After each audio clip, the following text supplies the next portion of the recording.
La dynamique reste la même et l'engagement plus accru. Une mise en route des plans nationaux de développement des filières agricoles. Des résultats au compteur, le gouvernement à travers le ministère de l'Agriculture attaque une autre manche de la bataille. Il veut assurer l'accès des produits agricoles aux marchés nationaux, régionaux et internationaux. Cette option de la campagne agricole 2020-2021 prend en compte tous les aspects de la production agricole, à commencer par la mise à disposition des semences et plans de qualité et des intrants spécifiques. Nous disposons de peu plus de 1300 tonnes de semences certifiées de maïs, de peu plus de 580 tonnes de semences certifiées de riz et à peu près 590 tonnes de semences certifiées de soja. À cela s'ajoutent également les stocks résiduels de semences de l'année passée. Il faut dire qu'en matière des plants greffés de manguier, puisque le règlement technique ANES du manguier a été homologué cette année, et suite à cette homologation, des actions ont été entreprises pour retenir les sites de production de pépinières de plants greffés de manguier qui répondent aux normes. Les filières à haute valeur ajoutée et celles conventionnelles ne sont pas les seules à bénéficier de l'amélioration de dispositifs d'appui conseil. Le secteur de la pêche et celui de l'élevage sont dans les viseurs des décideurs. Cette campagne agricole leur offre d'ailleurs une place de choix. Pour 2020, on a pris des dispositions.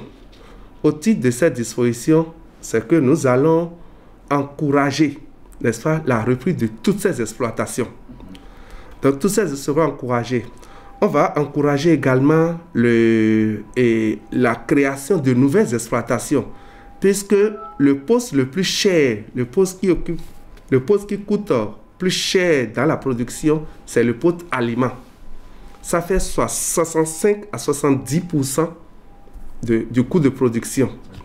En 2020, l'État a décidé de subventionner l'aliment à travers les interventions de la TDA 7. Si bien les alevins que l'aliment, il y a également des actions d'investissement pour l'installation des infrastructures de production agricole à prix subventionné dans différentes localités au niveau du pôle, depuis dans les départements de Mono, de l'Atlantique et de Lomé, par la construction des cages fixes et des cages mobiles, aussi les plans d'eau, qui sont des infrastructures de production qui offrent plus de rendement. Les poussins d'un jour, que ce soit les poussins pontes ou les poussins chairs.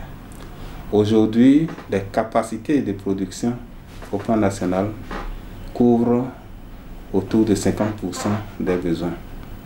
Mais ce qui est heureux, c'est que en démarrant la campagne avec cette production nationale, nous allons pouvoir compléter le gap par les importations des poussins d'un jour. Au niveau de l'élevage, l'accent sera mis au titre de cette campagne 2020-2021 sur la modernisation de la gestion des fourrages. Qui vous en souviennent que le cheval de bataille, puis la fin de la campagne dernière jusqu'à maintenant, c'est comment sédentariser les animaux. Et qui dit sédentariser les animaux, c'est les aider à trouver la nourriture. Donc il faut produire des fourrages.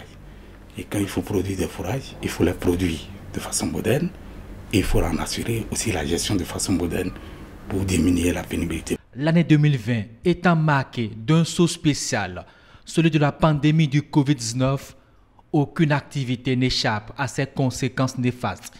Et au ministère de l'Agriculture, on a vite fait de prendre des dispositions pour amoindrir le choc à tous les acteurs de la chaîne de production des produits agricoles et agroalimentaires. Les deux sous-thèmes qui sont retenus à partir du thème central qui est accès des produits agricoles au marché, défis et stratégies. Nous avons un premier thème qui est relatif au mécanisme d'accès des produits agricoles au marché, défis, enjeux et perspectives. Nous avons aussi un second thème qui est la mise en relief de l'accompagnement aux petites et moyennes entreprises agroalimentaires face aux mesures non tarifaires et aux mesures liées à des situations conjoncturelles. Donc chaque thématique fera le lien avec la situation actuelle que nous vivons et les implications sur lesquelles il faut vraiment travailler pour obtenir des résultats probants. Il a prévu près de 550 tracteurs de différentes puissances, la plus petite puissance à des puissances plus élevées, mais également des motoculteurs de 150 pour être à la taille de certaines exploitations ou de spécificités que demandent certains travaux à réaliser, surtout les travaux dans le cadre de la production de riz dans les bas-fonds, avec des réductions pouvant aller de 30 à 50% selon le type de machine ou le type d'équipement que le producteur aura à prendre. Environ 150 boutiques seront installées sur toute l'étendue du territoire pour la mise à disposition des pièces de rechange.